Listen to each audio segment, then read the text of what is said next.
ألف مبروك للنادي الأهلي.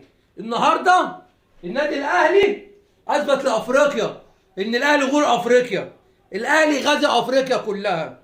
كل أفريقيا كانت منتظرة سقوط الأهلي وخروج الأهلي من دوري الأبطال بعد هزيمة الأهلي من سان داونز 5-2 وهزيمة الأهلي من الهلال السوداني. كله قال لك الأهلي بلع. الأهلي بيضرب مثل للدنيا كلها.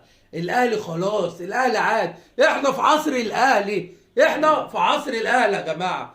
الاهلي فريق كبير. شوف رغم التحديات والمواقف الصعبه اللي الاهلي واقع ليها وتعرض ليها، رغم الاهلي عاد من بعيد.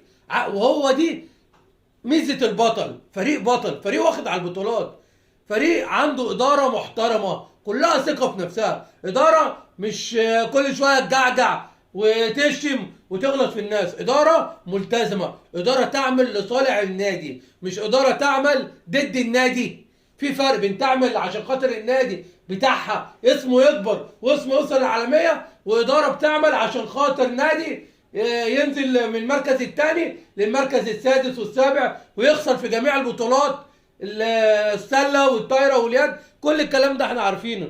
تعظيم سلام لاداره النادي الاهلي العظيمه بقياده الخلوق كابتن محمود الخطيب الراجل المحترم.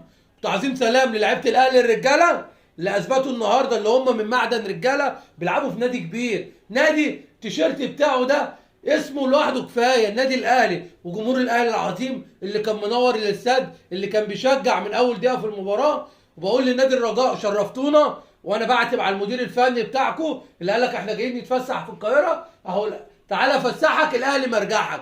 ده اللي احنا شفناه النهارده. وهارد لك لفريق الرجاء، وان شاء الله رساله برضو للكابتن عصام الشوالي اللي من اول مباراه مسك الترجي اهو الاهلي راح للترجي. غول افريقيا راح يقابل الترجي في تونس. والاهلي ليه في تونس حكايات، ليه في رادس حكايات ومحتاجات. وان شاء الله الاهلي في طريقه لسان داونز.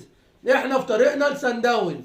احنا مش هنسيب افريقيا. لازم الاهلي يعلم على سان داونز في افريقيا السنه دي. والرك مش اللي انت تغلبني في اثناء البطوله، الرك اللي ياخد البطوله. انت راجل كمل للاخر.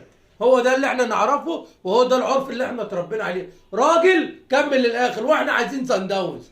النادي الاهلي عايز سان داونز في النهائي. الاهلي ما بيسيبش حقه. وان شاء الله لعيبه الاهلي هتطلع رجاله في المغرب وهيصعدوا ويقابلوا الترجي ويطلعوه باذن الله، ونقابل سان داونز في النهائي وناخد البطوله منه. تعظيم سلام للنادي الاهلي، سمعه مصر، النادي اللي مشرف مصر في جميع العالم. النادي الاهلي العظيم واداره النادي الاهلي وجمهور الاهلي العظيم. الف مبروك للمارد الاحمر.